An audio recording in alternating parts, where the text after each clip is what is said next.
ഇസ്ലാമിൽ കടം വാങ്ങുക എന്നുള്ളത് പ്രോത്സാഹിപ്പിക്കപ്പെട്ട കാര്യമല്ല എങ്കിലും കടം കൊടുക്കുക എന്നുള്ളത് പ്രോത്സാഹിപ്പിക്കപ്പെട്ട കാര്യമാണ്. ഇസ്ലാമികപരമായിട്ട് ലോൺ കൊടുക്കുന്നതിനെ ഖർള് ഹസൻ എന്നാണ് പറയുന്നത്.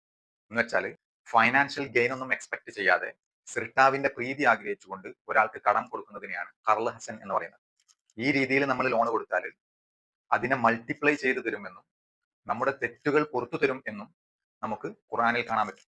അതേപോലെ 2 തവണ നമ്മൾ കടം കൊടുക്കുകയാണെന്നുണ്ടെങ്കിൽ അത്രയും എമൗണ്ട് ഒരു തവണ ചാരിറ്റി കൊടുത്തതായിട്ട് രേഖപ്പെടുത്തും എന്ന് നമുക്ക് ഹദീസിലും കാണാൻ പറ്റും.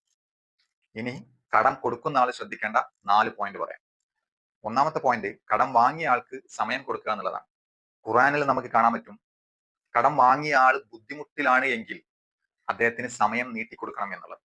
അതേപോലെ തന്നെ അത് ചാരിറ്റി ആയിട്ട് വിട്ടുകൊടുക്കുകയാണെന്നുണ്ടെങ്കിൽ അതാണ് അഭികാമ്യം എന്നും പറയുന്നത്.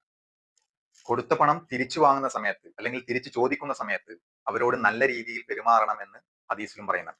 രണ്ടാമത്തെ പോയിന്റ്, കടം കൊടുക്കുമ്പോൾ അത് എഴുതി വെക്കുക, 2 സാക്ഷികളെ കൂടെ ഉൾപ്പെടുത്തുക എന്നുള്ളതാണ്.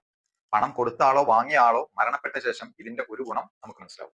പണം കൊടുത്ത ആള് മരണപ്പെട്ടാൽ ആരിൽ നിന്നെല്ലാം പണം കിട്ടാനുണ്ട് എന്നുള്ളത് അദ്ദേഹത്തിന്റെ ബന്ധുക്കൾക്ക് മനസ്സിലാവും.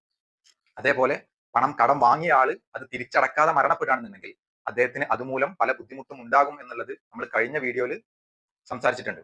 പക്ഷേ അത് എഴുതി വെക്കുകയാണെന്നുണ്ടെങ്കിൽ അദ്ദേഹത്തിന്റെ ബന്ധുക്കൾക്ക് മനസ്സിലാകും ഇനി ആർക്കെല്ലാം ഇദ്ദേഹം പണം തിരിച്ചു കൊടുക്കാനുണ്ട് എന്നുള്ളത്. അതുകൊണ്ട് തന്നെ ബന്ധുക്കൾക്ക് അദ്ദേഹത്തിന് വേണ്ടി ആ കടം തിരിച്ചടക്കാനും അദ്ദേഹത്തിന്റെ പരലോക ജീവിതത്തിന് അതുമൂലം ബുദ്ധിമുട്ടില്ലാതാക്കാനും കഴിയും. മൂന്നാമത്തെ പോയിന്റാണ് ഇന്റൻഷൻ അഥവാ നിയ്യത്ത് അല്ലെങ്കിൽ ഉദ്ദേശം. അതായത് നമ്മുടെ ഉദ്ദേശം അദ്ദേഹത്തെ ഹെൽപ്പ് ചെയ്യുക എന്നുള്ളതും അതിലൂടെ ദൈവപ്രീതി കരസ്ഥമാക്കുക എന്നുള്ളതുമായിരിക്കണം. അല്ലാതെ അദ്ദേഹത്തെക്കാൾ സുപ്പീരിയർ ആണ് ഞാൻ എന്ന് കാണിക്കാനോ അല്ലെങ്കിൽ മറ്റുള്ളവരെ കാണിക്കാനോ ഒന്നും ആകരുത് എന്നുള്ളതാണ്. അതായത് റൈറ്റ് ഇന്റൻഷൻ ആയിരിക്കണം, നിയ്യ കറക്റ്റ് ആയിരിക്കണം എന്നുള്ളതാണ്. നാലാമത്തെ വളരെ ഇമ്പോർട്ടന്റ് ആയിട്ടുള്ള ഒരു പോയിന്റ് എന്താണെന്ന് വെച്ചാൽ, കൊടുത്തത് എടുത്തു പറഞ്ഞുകൊണ്ട് അദ്ദേഹത്തെ മാനസികപരമായിട്ട് ബുദ്ധിമുട്ടിക്കരുത് എന്നുള്ളതാണ്. കൊടുത്തത് എടുത്തു പറയുക എന്നുള്ളത് തന്നെ നമ്മുടെ സൽപ്രവർത്തനങ്ങളെ അസാധുവാക്കുന്നതാണ് എന്ന് ഖുർആൻ പറയുന്നുണ്ട്. That's all for now. This is Salim signing off. Barakah in your wealth, peace in your heart.